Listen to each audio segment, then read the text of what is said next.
Every shot. Every shot.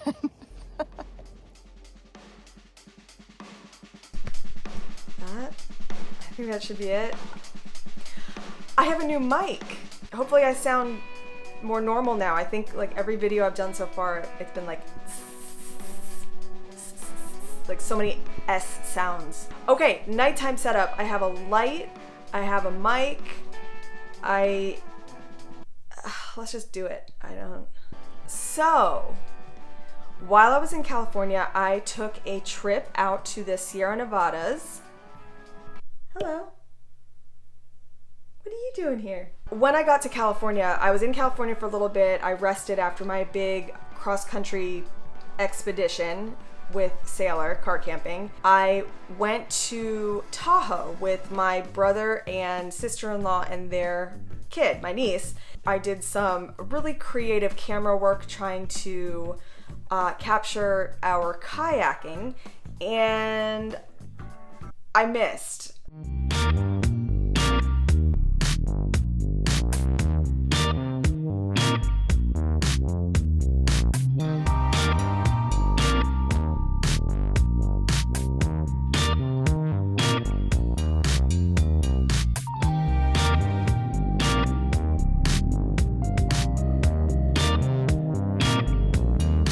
I thought I was getting some majorly great footage and it was all junk. So anyway, I went to Tahoe, we came back, then I ended up going out to the Sierra Nevadas. Couldn't go through Yosemite because we did not get a ticket through the lottery system that they're doing because of COVID.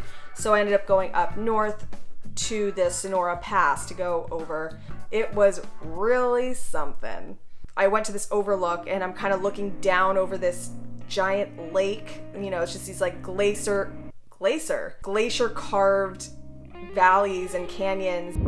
This is the most beautiful place I've been in a really long time.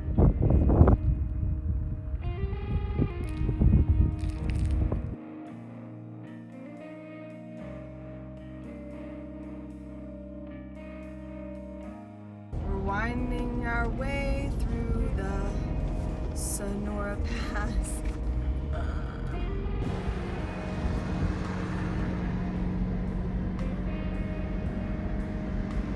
So super windy, like driving through the Sonora Pass, and then kind of at a certain point we kind of had to start making our way towards somewhere to find a dispersed camping site because it was starting to get dark. Okay, we found our campsite for the night. Right?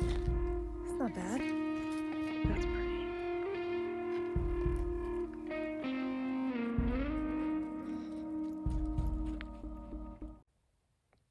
Do you need to go out? Need to go out? Okay. I got socks. Do you have to go pee? Yeah, bugs on me. I ended up at this camping site out near Bridgeport? Yeah.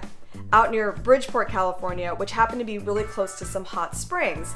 So if you remember on my trip west, I kept trying to go to hot springs and I would either just not have the right directions or I wouldn't have service and then just be searching around for these hot springs, or it'd be the middle of the day, so there was a ton of people there and it was crowded and that was gross. And the other thing was every time we would try to go, it would be like 90 degrees. I kind of called it on the hot springs, but on this trip,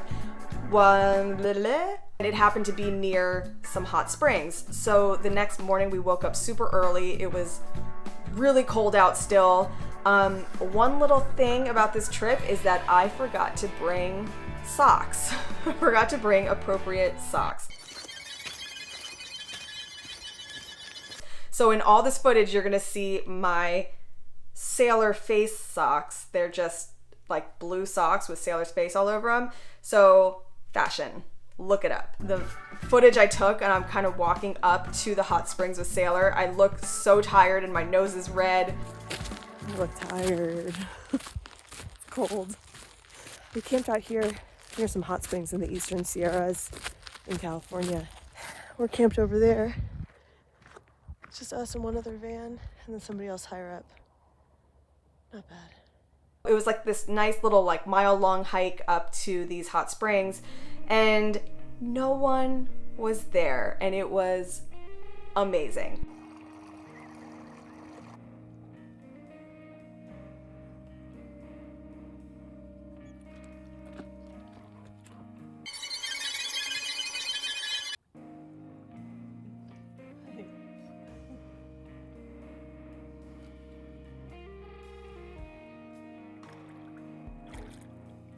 So we had the hot springs to ourselves. Sailor ruined every shot. She's either walking in front of the camera or she's whining. She was whining the entire time. So every shot I took, she somehow sabotaged.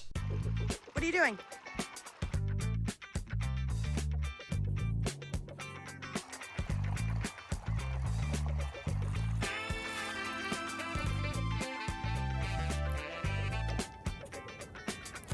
Every shot.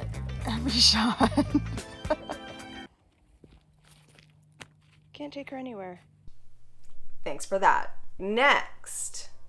Oh yeah, we went to Bodie State Park. You can just walk through an old mining town. Like everything from the bar to the brothel to the gym. They had like a gym set up.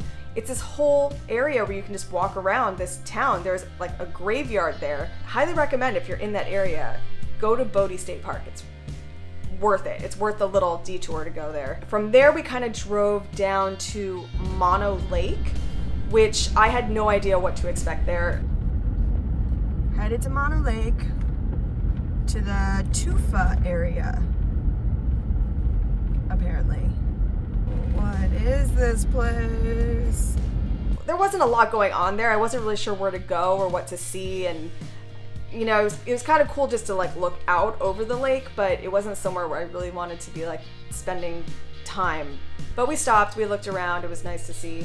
You know, you got to see all the things that are on your list, and then some of the things just don't pan out. When we went to Mammoth, I think we just ate some pizza. We did this hike in the Inyo National Forest called the Emerald Trail, I think, Emerald Lake Trail hike, something like that, which was just a nice, easy listening, not too strenuous, not too long. It was just a nice walk. That night, I had done some research, and I had a campsite in mind that I wanted to head to, and something was up with the GPS coordinates. I had it in my phone. It like took us one way, and then it was like cross over the highway to the other side, and then I went that way, and there was nothing there, and so we ended up just going back and forth a bunch of times. The GPS is going turn right here, and it's just fence. There's nothing there. So eventually, I ended up finding it somehow, and I get there, and it's closed. I was tired by this point. I was just trying to find somewhere to sleep. So we ended up going to this established campground. Good morning from our campsite in Bishop, California. There's cows across the street. I heard them a few times last night, but it was cool. It was fine. I showered in my little portable shower bucket combo, which is perfect. Yeah, so I guess there's perks to staying in an established campground because, you know, running water, bathrooms. Anyway, today we are, I think the next stop is the Alabama Hills. She had to have a shower in the stream yesterday because hiccups?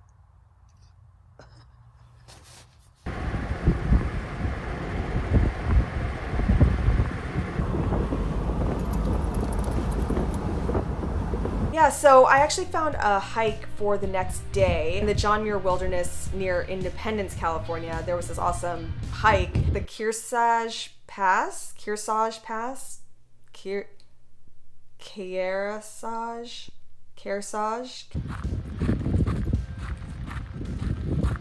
To carry a mask and a leash and everything else. All right. We are doing this beautiful hike, but it is so exposed and hot. And I think we could push it and keep going, but Sailor was like moving really slow, which usually is an indication that she's getting hot. I could tell Sailor was kind of struggling a little bit. She was slowing down, and it was, you know, it was a lot. So I didn't want to push it. We ended up cutting it short. We just hiked up to this river this like waterfall area, which I mean in itself I could have sat there all day. It was just insanely beautiful. But I just let her kind of cool off there and wade in the water and drink and whatever. Then we headed back down because I just, better safe than sorry. We stopped in the river so she could sail it. And now we're heading back down. We made some friends on the trail, so we're gonna go try to find them at the campground. We actually met some friends on the trail. I ended up going back to their campsite and hanging out for a little bit, which was nice to kind of just, be around some people. And we were socially distanced and wearing our masks and everything. It was nice to, talk to real people instead of me talking to the dog all day, because that's definitely a thing that happens when you travel alone with a dog.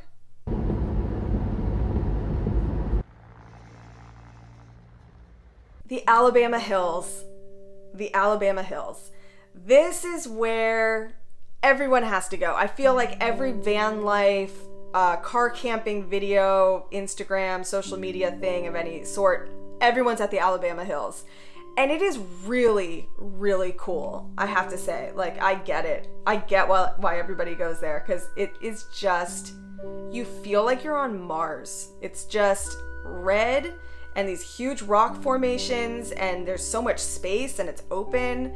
Now, something weird that happened on this trip, twice on this trip to the Sierra Nevadas, I had a weird anxiety, claustrophobia kind of attack that happened, which I never felt that on our trip west, and I don't usually feel like that. The first weird attack thing happened in the Alabama Hills, so I ended up having to get out of the car at like midnight because I couldn't fall asleep, and just get out and like stretch and shake myself out and just kind of like regroup. It was really weird. But once I was out there, I realized it was a full moon, and so I was kind of taking photos with my iPhone, just trying to do like, to see what it could capture, and it actually did okay. But it was nice. It kind of like snapped me out of it, and then eventually when I got back into the car, I fell asleep and I was fine.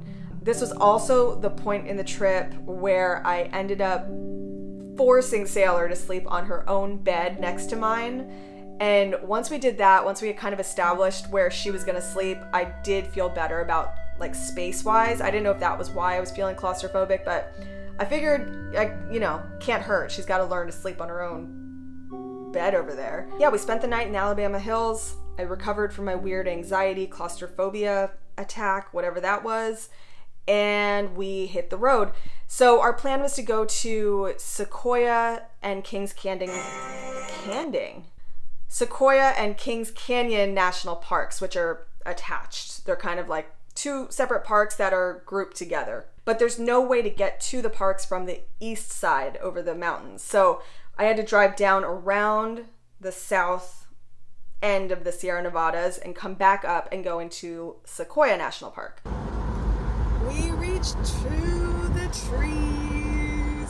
We were in Alabama Hills. This is where we spent the night at a dispersed campsite. Oh, this poor truck, I keep passing him, and then he pulls over for me. Let's just say thank you. Thank you. We didn't see too much of Sequoia. It was kind of later in the day and it was crowded. So we ended up trying to drive through. Once you come into Sequoia, you can take this road north into Kings Canyon. And in between those two parks, there's a dispersed camping site. 30 minutes to an hour wait for road construction. So close to the campsite. I hope. I'm not even sure. I just hope there's spots there. So I was kind of booking it. Sucks, but what are you gonna do? So we're gonna take a nice little walk through Sequoia. Just taking a walk through Sequoia. A line of cars waiting to get through. There's worse places to be stuck.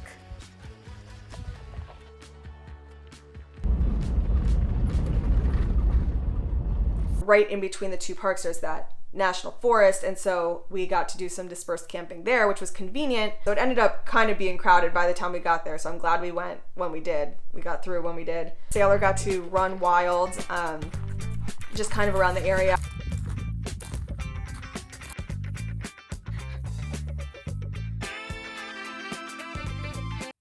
the next morning we did the thing where we woke up before dawn and hit the road to drive into Kings Canyon. It is 6:30 in the morning. We woke up at 5:30. It is 45 degrees out, and we are headed to Kings Canyon. Nope, we just got to Kings Canyon National Park. So we are going to see as much as we possibly can before all the crowds get there. It's cold out. Sailor's not having it. I feel like Kings Canyon is such an underrated park. If you haven't been there, you need to go. It's like Yosemite without the crazy crowds. You get these huge canyon walls with this rushing river through it, and it's just curvy, beautiful roads. It's like a scenic drive through there. Amazing, absolutely amazing. Yeah, so after Kings Canyon, we pretty much just headed back to East Bay, San Francisco, which is where I was staying. Back in civilization, actually in traffic. Actually, I always get sad when I have to leave one of the parks or one of my trips comes to an end. I don't know, even though I'm really looking forward to taking a shower, I don't know, I guess it's just a shift back to reality that's, So all in all, it was a nice little trip. I think I was probably gone maybe 5 or 6 days, something like that. Anyway, so I guess now is when I tell you to subscribe and hit the alert bell thing. We have so many more followers now. It's so crazy, but I love hearing from you guys. I love that you have subscribed. I hope you get a chance to go to the Sierra Nevadas. Go to Kings Canyon and Sequoia. You will not be sorry. It is well worth the drive from wherever you are. Okay, I think that's it.